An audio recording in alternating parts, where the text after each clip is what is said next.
கலைஞர் கருணாநிதி அவர்கள் பிறகு நமக்கு எல்லாருக்கும் மாறுபட்ட பல கருத்துக்கள் இருக்கலாம். சில பேருக்கு பிடிச்சிருக்கலாம், சில பேருக்கு பிடிக்காம இருக்கலாம். ஆனால் அவருடைய கதை வசனத்தில் நம்மளுடைய நெருங்கிய நண்பர் முனைவர் வாலி ஸ்ரீரங்கம் அவர்கள் ஒரு டைரக்ட் பண்ண விஷயம் வந்து உண்மையிலே நம்மளுடைய திரைத்துறைக்கு ஒரு பெரிய பெருமையான விஷயம். இந்த திரைப்படத்தை அவர் ஏற்கனவே பார்த்தாரு.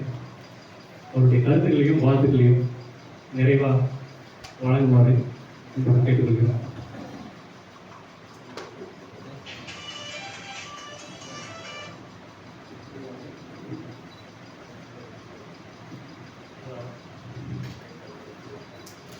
என் பாசங்களை ஊடக நண்பர்களுக்கும் என் அருமையான விஜயகுடி அண்ணாவுக்கும் திருத்தூசி அண்ணாவுக்கும் என் தலைவணக்கம். ஒரு படைப்பின் வளர்ச்சி எப்படி இருக்க வேண்டும் என்றால் மக்கள் சார்ந்த ஒரு வாழ்வியலாக இருக்க வேண்டும். மக்களுடைய சார்ந்த அந்த வாழ்வியல் தான் சமூகத்தின் அடிவேர் ஆணிவேராக பதிவாகும். மரியாதைக்குரிய இப்படத்தின் இயக்குனர் அருமை நண்பர் எல்லோரும் அவங்க பேர் உச்சரிச்சாங்க. நான் சொல்லிக்கிறேன். சக்திவேலு நாகப்பன். தனித்து ஒரு படத்தை இயக்குவது என்பது கதையை எடுத்து எதற்காக கதை எழுதுகிறோம் என்பது மக்களுக்கான ஒரு கதையாக இருக்க வேண்டும். இந்த படத்துடைய முழு சிறப்பு என்னவென்றால் பெண்மையை போற்றுவது.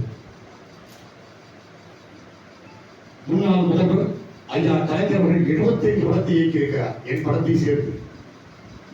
அந்த படத்துக்கு கதை, திரைக்கதை, வசனம் 75 படம் அவர் வாழ்ந்த காலங்களில். அந்த 75 படமும் பெண்மையை போற்றுகிற படம். என் படத்தோட பாருங்க, பெண் சிங்கம். மறக்க முடியுமா? பெண் சிங்கம். எல்லா பெண் பராசக்தியிலும் பெண்மையை போற்றுவது, பெண்மையின் வாழ்வியலை சொல்வது. இந்த காட்சி பாருங்க. இந்த படத்துல ஒரு பெண்ணுக்கு, அந்த மனைவிக்கு ஒரு கணவன் காலம், அது ஒரு காட்சி பண்ணியிருப்பாரு. ஒரு கணவனுக்கு பெண்ணு காலம் வைப்பாங்க. சரிசமத்தை, சமத்துவத்தை இந்த படத்தில் நான் பார்த்த காட்சி.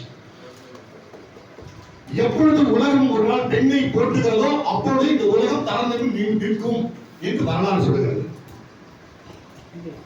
பாரதி சொல்லியிருக்கிறான், பைரவன் சொல்லியிருக்கிறான், கீட்ஸ் சொல்லியிருக்கிறான். ஒரு படத்தில் கதாநாயகன் நடிப்பது என்பது எவ்வளவு கடினமானது, தயாரிப்பாளர் என்ற ஊன்றுகோலை எடுத்து நடந்து செல்வது எவ்வளவு கடினமானது, பிறகு தன்னுடைய படைப்பினை இயக்கம் என்பது எவ்வளவு கடினமானது என்று ஒவ்வொரு உதவி இயக்குநராக வளர்ந்து ஆளாகிற இயக்குநர்களுக்கு தெரியும். இந்த படத்தில் பாடல் பாட்டு அருமை, பாடலாசிரியர்களுக்கும் இசையமைப்பாளர்களுக்கும்.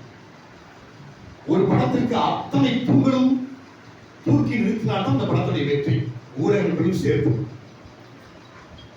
இவர்கள் இல்லை என்றால் எங்களுக்கு யாருமே இல்லை. சிறு படம், பெருப்படம், பெரிய படம் என்பதெல்லாம் கிடையாது. வெற்றி படம்.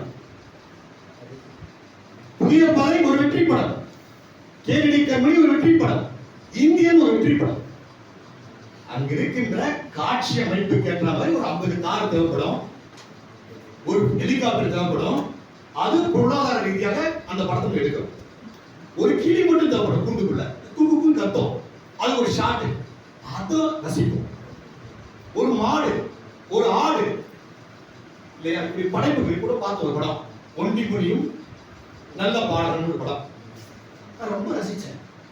அந்த டைட்டில் தான் அப்படி வச்சுட்டாங்க. அந்த நல்ல பாடல்கள் ஒரு தலைப்பு. அந்த டைட்டில் சமூக புரட்சியை சொல்லியிருக்காங்க. அது மாதிரிதான் இந்த படத்தோட சமூக புரட்சியை சொல்லியிருக்காங்க. சமூக புரட்சி இருக்கும் பொழுது அந்த படம் மனித வாழ்வியலோடு ஒரு வரலாறாக மாறும்.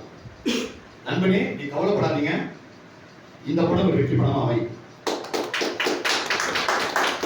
இந்த படம் ஏன் வெற்றி படமா அமையன்னா, மனிதனுடைய உழைப்பு, ஒரு நெல் விதைத்தால் அது ஒரு கதிர் 1000 நெல் கொடுக்கும். ஒரு வேர்வை மண்ணிலே புதைந்தால் அது இந்த சமூகத்துக்கு கொண்டு நிறுத்து. ஒரே ஒரு வானிலிருந்து விழுந்த பனித்துளிதான் முத்தாமாறு. சிப்பி வாயத்திற்கு முத்தாமாறு. அது லட்சக்கணக்கான பனித்துளிகள் கொட்டோம். ஆனா அது ஒரு துளி வாயில கொட்டும்.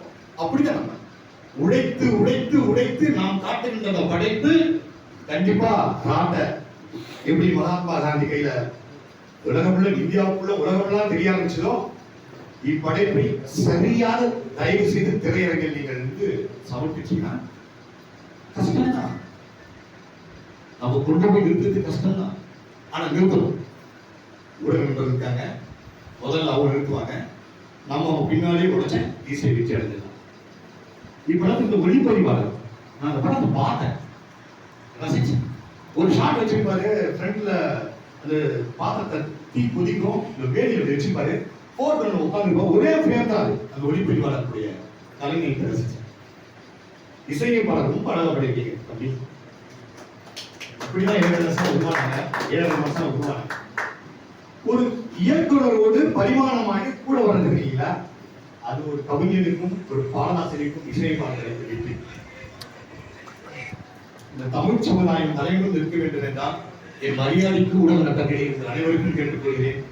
இது ஒரு சரியான சந்தர்ப்பம். அதான் சொல்றேன், என் அருமையான எங்களை போன்ற படம் எடுக்கின்ற சிறு முதலீட்டு படம் எடுக்கின்ற பெரு முதலீட்டு படம் எடுக்க நீங்கள் தான் ஊடகத்துடைய நெருங்கி இருக்கும் நம்பர்கள். நீங்கள் இல்லை என்றால் எந்த காலத்திலும் நாங்கள் இல்லை, எந்த காலத்திலும் நாங்கள் இல்லை. இதை அதிர்ச்சி என்னால் சொல்ல முடியும். நீங்கள் இல்லை என்றால் ஒரு உண்மை படம் தான், இசை இல்லாத ஒரு உண்மை படம். தயவு செய்து, ஏன் இப்ப நான் சொல்றேன்னா, எல்லா படத்தும் சொல்லுவாங்க ஊடகங்கள் நம்ம காப்பாற்றணும், ஊடகங்கள் தான் காப்பாற்றணும், டேரக்டர் சொல்லி செய்வாங்க. நான் யார் காப்பாற்ற முடியும்? இந்த படம் ஒரு தேசிய விருது வாங்குதுன்னா, ஒரு ஸ்டேட் அவார்டு வாங்குதுன்னா, இது யாருக்கு மகிழ்ச்சி? இயக்குநருக்கு மகிழ்ச்சி. வாங்கி கொடுத்த பெருமை யாருக்கு? தந்தைக்கு. அதான் ஊடகம். ஊடகத்தை நான் பெருமையாக பேசுவதற்கு ஒரே காரணம், எங்களுடைய பொருளாதாரத்தையும் எங்கள் கதை கருகணத்தையும் இந்த ராட்டை என்ற படத்தையும் இந்த சமூக திரையரங்கில் ஒளிப்பதிவாகி கொண்டிருக்கின்றது என்றால் அதற்கு நீங்கள் தான். இப்படம் மாபெரும் வெற்றியடை நண்பரே. தைரியம் நடிக்கிறதுக்கு ஒரு ஃப்ரேம் வச்சா காலாடும் கையாடும், ஆக்ஷன் சொன்னா அந்த கட்டாது தலைமா அப்படியே ஒரு திருப்பி நடிக்கிற நான் பார்த்திருக்கேன். நீங்க ஒண்ணு வாங்கிருக்க மாட்டீங்க, ஏன்னா நீங்களே டைரக்டர், நீங்க அடுத்ததான் வாங்குவீங்க. அதனால இந்த படம் வெற்றி அடைய வேண்டும். அடுத்து என் நண்பர் அடுத்த படம் டைரக்ட் பண்ண போறாரு, அவருக்கும் ஒரு வார்த்தை சொல்லிக்கிறேன். தை மாசம் அந்த படத்தை வந்து வெளியிட போறாங்க, பூஜை போட போறாங்க. அடுத்து அந்த படத்துடைய கதாநாயகன் அருமை நண்பர் அவர்தான் நடிக்க போறாரு, அவருக்கு ஒரு வார்த்தை சொல்லுங்க. மிக்க நன்றி. ஒரு சரித்திரம் மண்ணில் பதிவாகும் என்றால் அது வாழ்வியல், அந்த வாழ்வியல் தான் இந்த நாட்டை. நெசவாளருடைய குடும்பத்தை பதிவு செய்திருக்கிறது. விவசாயிகள் குடும்பத்தை பதிவு செய்ய வேண்டும், நெசவாளர் குடும்பத்தை பதிவு செய்ய வேண்டும். இவர்கள் எல்லாம் நாம் மானத்தை காத்து நாம் மரியாதை உள்ளவர்கள். அவர்களுக்கு தலைவணங்கி, அருமை நண்பனே, இறைவன் கருணையோடு உன் பேனாவில் எடுத்தானி எடுத்தானி எடுத்தார்கள் என்ற ஒரு வேரோடு உன்னை வாழ்த்தி இறைவனோடு நன்றி நன்றி நன்றி.